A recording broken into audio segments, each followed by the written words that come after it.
বা জরিমানা দুটোই হতে পারে। নির্দেশিকা জারি কলকাতা পৌরসভা জনগণের কাজে, হ্যাঁ, জনগণনার কাজে।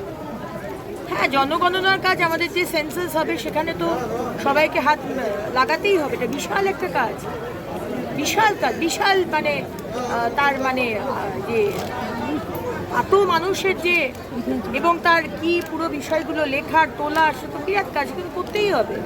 আমাদের করতে হবে, শিক্ষক শিক্ষিকাদের করতে হবে, সরকারি অফিসারদের করতে, সবাইকে করতে হবে। কলকাতা পুলিশের মহিলা থানা হয়রানি হচ্ছে, বিজেপি বিধায়কদের দরবারে আসতে হচ্ছে, এই বিষয়টা সমস্যা মেটানোর জন্য কিছু ভাবছেন? 15 বছর তো কাউন্সিলররা কিছু করেননি।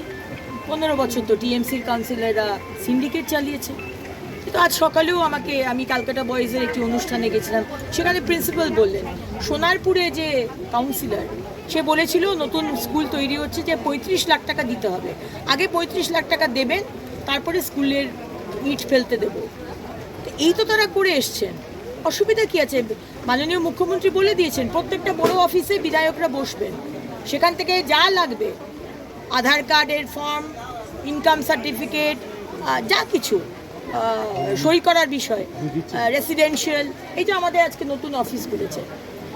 যখন থেকে আসানসোলে এসে শুধু মানুষের সাথে জনসংযোগী হচ্ছে, সে মুখোমুখি বলুন, আমাদের এমএলএর যে সেবা কেন্দ্র বলুন, বা এই আজকে মহিশিলার সেবা কেন্দ্র বলুন, সব জায়গাতে মানুষ।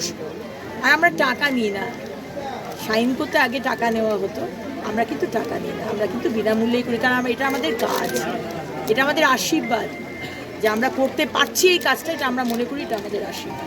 বিজেপি সরকারের আমাদের কথা ভাবছেন? খুব ঘটা করে পালন হবে।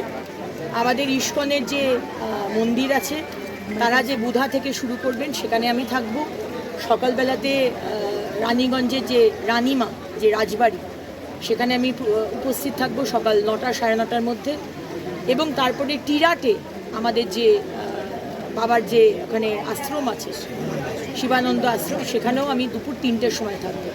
আবার বিকেলবেলা তো মনে পড়ছে না, বিকেলবেলা তো পানপুরের দিকে একটা কোথায় আছে, কিন্তু সারা রাজ্য জুড়ে ঘটা করে হবে। আর এটা কিন্তু ওই জগন্নাথ কালচারাল সেন্টারের মতো 2 নম্বরই কিছু নয়, ভোট পাওয়ার মতো কিন্তু কোনো বিষয় না। একদম মনে ভগবানের প্রতি শ্রদ্ধা, সবাই আসুক, আমরা এটা চাই। কি তৃণমূল, কি বিজেপি, কি সিপিএম, সবাই আসুক। ভগবানের দরবারে যেন রাজনীতি না হয়।